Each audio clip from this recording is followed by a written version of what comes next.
Bapak, Ibu, dan saudara yang dikasihi Tuhan dan yang mengasihi Tuhan, pada hari ini kita kembali akan merenungkan firman Tuhan. Dan sebelum kita merenungkan firman Tuhan, baiklah kita siapkan hati kita masuk di dalam doa. Bapak yang baik, pada hari ini Tuhan, kembali kami bersama-sama akan merenungkan firman-Mu. Dan firman-Mu kali ini, dalam kami merenungkannya, hanya kami landaskan di dalam nama Allah Bapa, Sang Sumber Kekuatan, Sang Sumber Kehidupan yang sejati. Amin.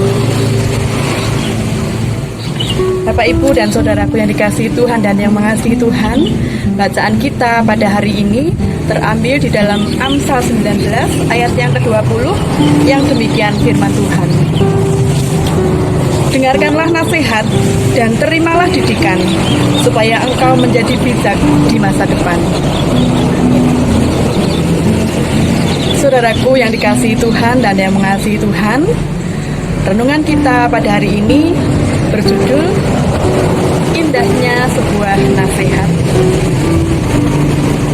Bapak, Ibu yang dikasihi Tuhan dan yang mengasihi Tuhan, di dalam kehidupan kita sehari-hari, pernahkah kita melakukan sesuatu dengan cara yang salah? Kemudian ada seseorang yang menasihati kita, atau ada orang lain yang memberitahukan kepada kita bahwa untuk memulai sebuah kebiasaan baik dan baru yang mungkin belum pernah kita lakukan sebelumnya. Bagaimana reaksi kita ketika kita diberi nasihat oleh orang lain yang mungkin orang lain itu sama sekali belum kita kenal? Apakah kita menjadi bersyukur, berterima kasih, dan senang hati dengan nasihat yang diberikan orang itu untuk kita, untuk kebaikan kita?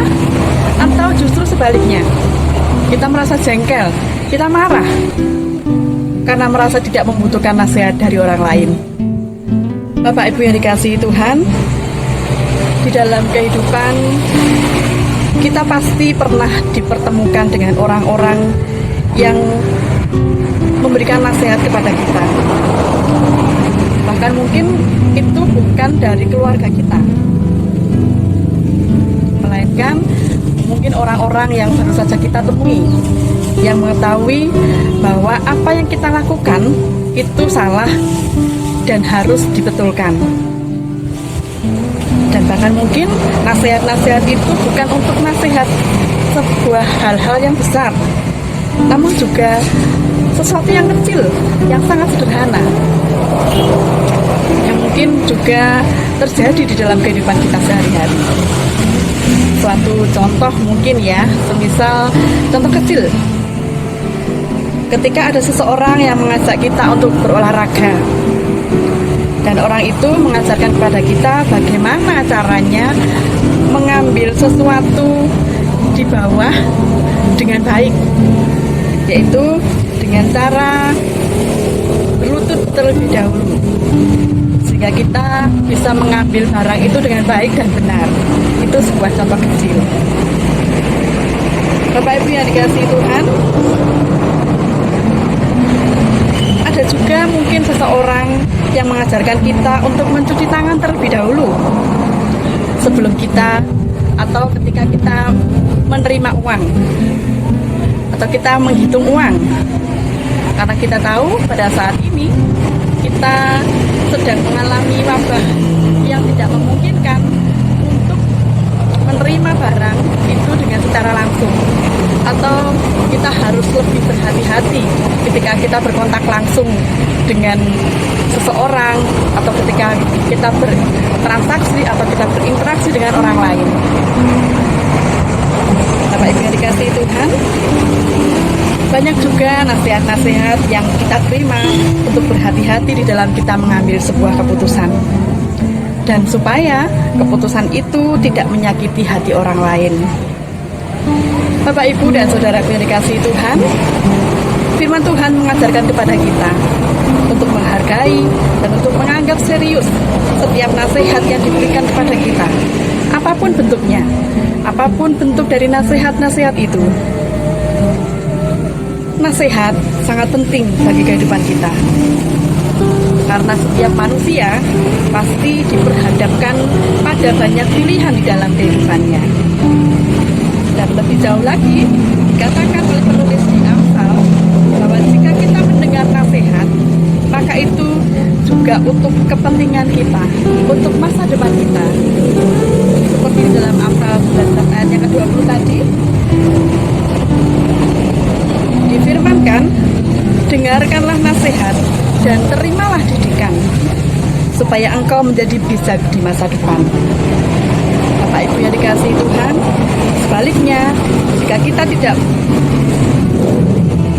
menerima nasihat atau kita bertindak ceroboh tanpa berpikir lebih dahulu dan tanpa mempertimbangkan segala sesuatunya terlebih dahulu, pastilah kita cenderung jatuh pada pilihan yang salah.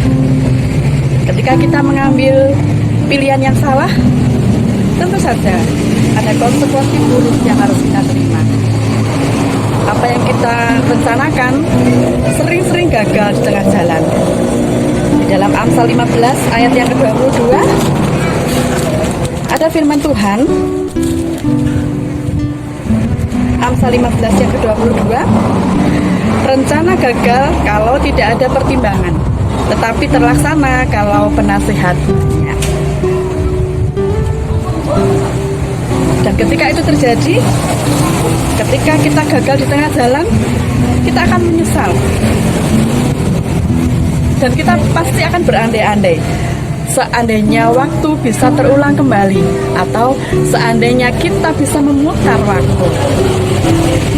Saudaraku yang dikasihi Tuhan dan yang mengasihi Tuhan, karena kita harus menerima sebuah nasihat, mulai dari nasihat-nasihat kecil atau nasihat-nasihat yang paling berguna di dalam kehidupan kita. Segala macam nasihat, baik dari orang-orang sekitar kita, orang-orang tersayang kita, sebelum kita melakukan atau sebelum kita bertindak, terlebih-lebih, marilah kita berdoa kepada Tuhan. Kita meminta hikmat dari Tuhan untuk mengambil sebuah keputusan, apapun bentuk keputusan itu, supaya di dalam kehidupan kita sehari-hari kita selalu berjalan dalam jalan Tuhan, jalan yang dikehendaki oleh Tuhan. Oleh sebab itu, sangatlah penting ketika kita menerima nasihat dari orang lain, karena kita percaya bahwa indahnya sebuah nasihat itu untuk masa depan kita. Amin. Mari kita berdoa. Bapa, kami bersyukur atas nama-Mu Tuhan.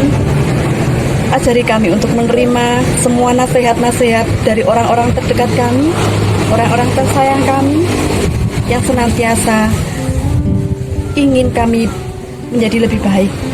Dan mampukanlah kami untuk memilah dan melakukan nasihat yang sesuai dengan kehendak-Mu. Terima kasih Tuhan. Di dalam nama Tuhan Yesus saja kami serahkan semua perkara-perkara di dalam kehidupan kami. Terima kasih Tuhan. Haleluya. Amin.